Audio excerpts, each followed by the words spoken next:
Hey there, you guys. Welcome back. Well, it's that time of year again, or that time of month. It's time for another monthly update. So this is the month of July. What day is it today? Today is July 12th, 2022. So, yeah, so you know context, it's not going to be uploaded today, so I thought I'd throw in that date, just in case something is flowering and you're like, well, that's the wrong time. So anyway, let's get to it. We're going to go through the front yard, and I don't know whether we're going to do the backyard in this tour, or we'll do it in another video. We'll see how long this one is. Anyway, we'll just do new and noteworthy things. It'll probably be everything, like it always is. Anyway, let's start with a pan around, and we'll go from there. All right, so let's pan around the front here. The front garden is starting to fill in. It's looking pretty nice. Some things are starting into bloom that are relatively new. We'll look at the lily back behind here. It's a trumpet lily, and it's flowering, but you'd never know. I've got to move it so that it's more front and center. And then we'll go over here. There's some work being done. I guess they're putting in some fiber optic lines, so we might see a tractor here, a tractor at some point. And then the front garden. Let's start here because we're here. The zinnias are looking okay. This garden dries out really, really quickly, so I need to try to water really, really frequently. The sedums are growing amazingly. This one is going to get ready to bloom. The hens and chicks is doing well. Over here we've got another type of sedum. It finished blooming. I'm going to cut off the old spent flower spikes or flower stalks just because it's kind of a weird color on top, and then you got the nice green down below. So I'll just give it a trim. We've got the Echinacea twister starting to bloom. It's going to be beautiful soon. It's going to be green and pink or green and purple. More sedum back here. And then the new sempervivum. This one is the lotus bloom. And over here is the galaxy grape or galactic grape. I'm not sure. And that beautiful sedum. This is the one that we took the cutting of last year from my variegated one. I love the solid blue. The iris is looking beautiful. And then we've got the this sedum. I can't remember what this one's called. It's a type of sun sparkler, Dream Dazzler. This is a new one this year. And then we've got the Stokes Aster. Look at how beautiful that is. I posted pictures of this on Instagram, but look at those flowers. Wow. And I cut back the hibiscus, the perennial hibiscus. I thought I'd try it out. I wanted to get it to branch out before it started to bloom, to maybe get some sturdier growth. This one, as you probably know from the past, from me talking about it, has really weak stems, and it likes to snap off in any windstorm. So I do have all kinds of stakes and stuff in there to support it. I don't know whether you're able to see some of the poles in there, but it's always tied up. But even still, with it being tied up, they still break. So I thought, oh, maybe I'll dense it up a bit and cut it back and see what happens. Down here, it looks like there's a coreopsis that's not doing so well. I don't know whether it's too much water, not enough water, too much sun, not enough sun. I don't know. It's not looking so great. So I'll figure that out at some other point. I think they're full sun plants, so it might be not enough water. It might dry out there a little too much. So let's look at this garden. What is this one? I hope I'm saying it right. It's in the Lamb's-ear family, Stachys. I think it's Stachys. I think it's Stachys minima, and look at how beautiful the flowers are. It only blooms for a relatively short time, only a few weeks, but look at it. It's in full flower. It's beautiful. It's not invasive like the Lamb's-ear, and it stays really, really tiny. I think it's probably, I've had this for a few years, and it maybe is 8 or 10 inches tall, and in full bloom, it's maybe a foot. Perhaps a foot and a half tall, and there's all kinds of little bees on there. You see a big bumblebee, but then you see the other ones in there. I don't know whether you see them moving around. And then the sedum atlantis. Oh, it's so pretty. Oh my goodness. This weekend I think I'm going to be trimming the boxwoods. I did a boxwood propagation video recently for the ones in the backyard that I'm making a little hedge out of. But these ones here, I might take some cuttings of these ones as well. I like these ones to shape into balls. And then we got some more of the hibiscus, same hibiscus as in the front garden. That just grew from seed. I trimmed that one back as well. The maple is growing like crazy. I trimmed it up a little bit. You might be able to see more of the forest grass here. Yeah, I think I'm going to need to trim it a little bit more. It's starting to really bush out. Look at the new growth. I thought it was going to be a slow grower. I say this every episode or every time I do these videos. I get growths of like 12, 14 inches on this tree. Hopefully it starts slowing down as it gets a little bit bigger, and hopefully it gets a little less dense and sparses out a bit. I want it to be a little bit more airy. I don't want it to ever be bald looking, but I want to be able to see through it a little bit. So we'll move along. Oh, this ageratum is so pretty this year. We did the borders of ageratum, and they all look so nice. And then we've got this gentian that is looking so pretty. This one is flowering. It's a later blooming one. It's a beautiful true blue flower. The other variety bloomed early in the spring. This one is a different one. I think I might get a obelisk like the one in the back that I have the trumpet vine on. I might get an obelisk for right here and put the big trumpet lilies on. I want to add some height to this area, but I didn't know what to do, and the lilies might work. The lilies might work, and I'll use the obelisk, something a little bit structural, a little artistic, and then have the use it as support for the lilies. And then this variegated sage, the tricolor sage, so beautiful. It's filling in really nicely. I hope it's supposed to be a perennial to here, so hopefully it comes back next year. I think it's so striking, and I love the contrast with all the dark colors and the greens. Yeah, it's so pretty. It's still early morning, so the zinnias are not in, their flowers are not open. And it seems so early, but the sedum autumn joy is starting to produce its buds. Seems really early. So anyway, let's move along. The yew hedge is looking pretty nice. It got a little bit more dense this year. Next year I think I'm going to trim it. I want it to be right at this line here. I don't want it to grow any taller than that. Oh, look at the little fry deck. I had to move it onto the ground because we were going to get a storm last night, and the heavy winds possibly would knock it over and break the pot. So I just wanted to be proactive and move it down so it didn't fall down. Oh, it's such a pretty plant. It looks like the balloon flower needs to get deadheaded. I love these guys. They're so pretty. Such a beautiful pop of color. I'd like the taller variety as well. I say that now, but the wind would break them for sure. I'd need to get some sort of a staking situation going. But these shorter ones are lovely. I need to come in and take away all the spent flowers. I love how they come out like a little hot air balloon. There's some back there. Oh, and then they burst open. I'd like to get some white ones and some pink ones to add to this little collection.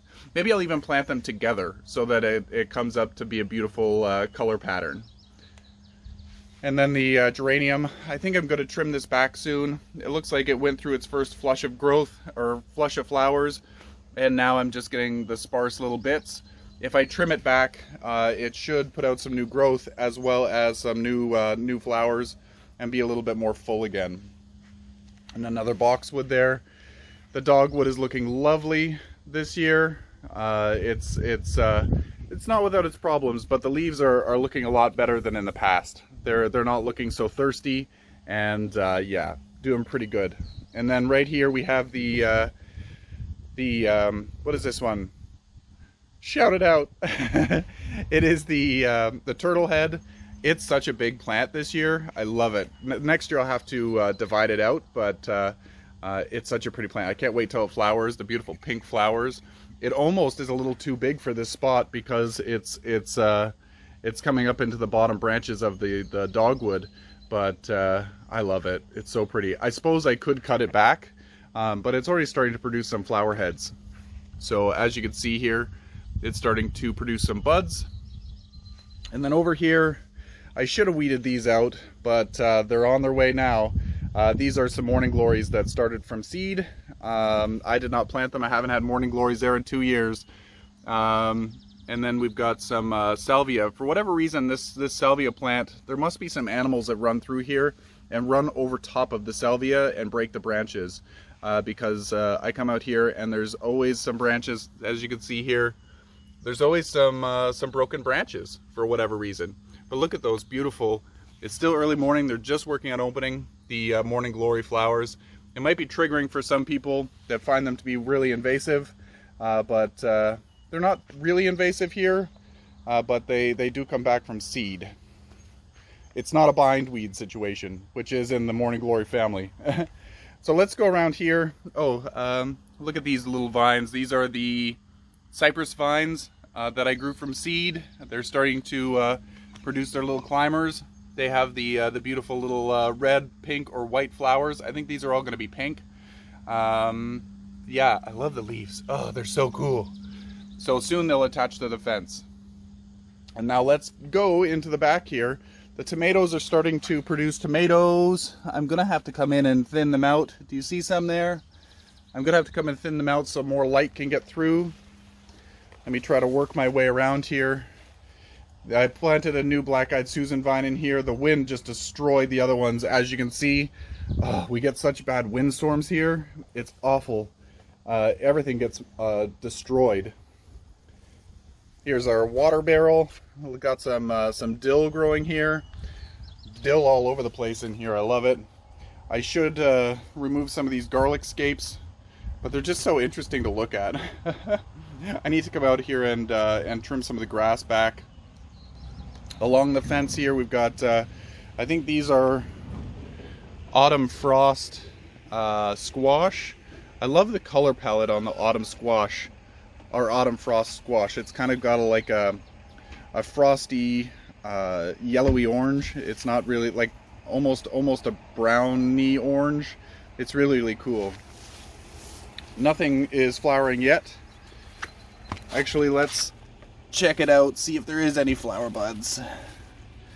Now there's some buds, but this is a looks to be a female flower or a male flower. There's no little fruit attached to it, but hopefully it will start to produce some soon. I'm trying to attach it to the fence, so I will coax this guy up onto the fence, and I'll use some of the Velcro ties to hold it in place. The plumerias are growing. No flower inflows at this point, but I'm going to start with the better watering regimen, and hopefully we'll get some flowers starting soon. And then down here, some little projects. I've got some little Amorphophallus conjax that are sprouting. I've got some of the spineless agaves, and I think I have some elephant ears there too. So this area really needs to get weeded. And then I've got some, these are cucumbers, I believe. I want to get some pickling cucumbers happening. I don't see any baby cucumbers starting.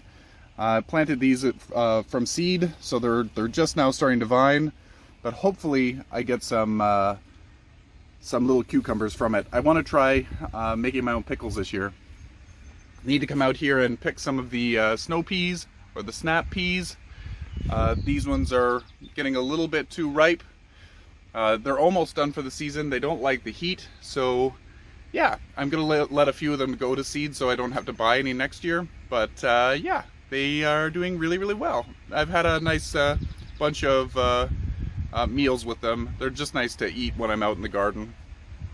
And then another Roma tomato right here. I ended up using as you can see in here, we've got some tomatoes. I need to get the sun in there to help ripen them a little bit later. I'm using some weeper hose in here throughout the whole garden, so I don't have to come in here with the hose. I just need to plug it in and let it do its thing. So let's finish in the front yard. We'll do the driveway garden, and yeah. I forgot to show you, but just behind the dogwood is the trumpet lily.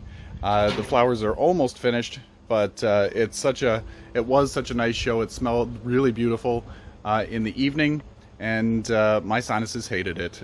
But they're almost finished. I'll have to cut them back soon. So on our way over to the central garden, these boxwoods, this one still has quite the bald spot. Time will heal all wounds, but hopefully I've got to go in there and trim it out a little bit more. Hopefully in time we start to get better growth out of it. They started to produce some not so bad growth this spring, so hopefully next year it'll be a better year. It's hard to grow these guys in containers because trying to get the right moisture level. You don't want them to be too wet, but you also don't want them to be too dry. So you just got to monitor the soil moisture, feel in there, and give it a drink when it needs a drink. I recently planted the vinca vine in there, and these are actually hardy in the ground in my zone, but if I grow them in baskets, they don't survive the winter. So I might take some out and put them in the garden and then dig them up in the spring, so that I don't have to pay for more next year. And then the bacopa is doing okay in there as well. It's not getting as big as I thought it was going to get at this point. The ones in the back are so much bigger. Might as well check out these guys while we're here. The little oxalis is doing so pretty. I finally just potted it into this pot instead of being in a pot inside a pot. So yeah, it's looking so good. I find that when it needs a drink, the leaves stay closed, which is kind of interesting. And then the mangave lavender lady, and then the spineless agave. It's finally starting to look a little happier after I ripped it all apart and took all the babies off. There's still a couple of babies left on there, but I really did a number on it. And then this geranium is looking a lot better. It's really starting to put out some lower growth. So I'm going to start trimming some of the bits back to make it a little bit more dense. But it's kind of fun. There's something whimsical about it. I like all the different colors and shades in there. And yeah, it's just really, really interesting. And then here's the praying hands mangave as a little journal entry into what it's going to look like as it gets older. It's still just a baby. I can't wait till it starts to look like an open artichoke. So this banana is looking much better than the ones in the back. We've been getting colder nights. So the other night it went down to 12 degrees Celsius. I don't know what that is. That's like 55 maybe degrees Celsius. So it's pretty darn cold. We've also had one day that I think it went down to 9, which is crazy for July. Really unheard of. And all of my tropicals are really struggling. But this one is doing not so bad. And then down in the pot, the calibrachoas are so beautiful. And then I popped in the variegated poinsettia. It's so pretty. It'll probably never bloom again, but I love the leaves. And then the Tradescantia, is this one called Nanook? I'm not sure. It might even be a Calicia rather than a Tradescantia, but either way, it's beautiful. And now we're quickly going to go through this garden. The hydrangeas are starting to come into full bloom. Let's look at it from the other side, from the neighbors, because they have a better side. The wind blows from my side. They get the nicer side. But look at that. It's so beautiful. These ones are called Fire and Ice, so they're not going to be white for very long. They're a lace cap variety, so they're not going to have a really thick pom-pom, as you can see. In a week or two, you'll probably start to see little spots of pink on it, and then they're going to go to this like a browny red kind of fall color. Pinky browny red, I don't know. You've seen it in the past. It's just such a cool plant. I wish that it wasn't the lace cap. I wish that it was a full pom-pom style, but it's what they had at the time, and I still like them.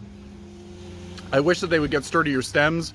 We ended up replacing the poles here with metal poles because the wooden ones were starting to rot at the base in some of them, and these plants are still not sturdy enough to stand up on their own with the wind that we have here. So as you can see, this one here has seen better days. It's like a half a tree. The wind is just so bad. So anyway, down below we've got, I planted the elephant ears. These are the Fontanencii, or fontanense. I hope I'm saying it right. I believe it's a Colocasia esculenta fontanensii, or just fontanense, I'm not sure. And then we've got the bandwidth grass. And for those who are asking, what is this one called? Creeping Jenny. It looks really nice with the purple, to be honest. I've got all kinds of zinnias growing here, and then I bought the, is it cayenne mix for Echinacea? It's so pretty. We've got a mix of oranges and reds and pinks and whatever. This one is more yellow and purpley pink. Oh, that's such a beautiful zinnia. This is a salvia that grew back from seed, and the bigger zinnia. I want to come in and cut these for cut flowers. There's more zinnias. Oh, they're so beautiful.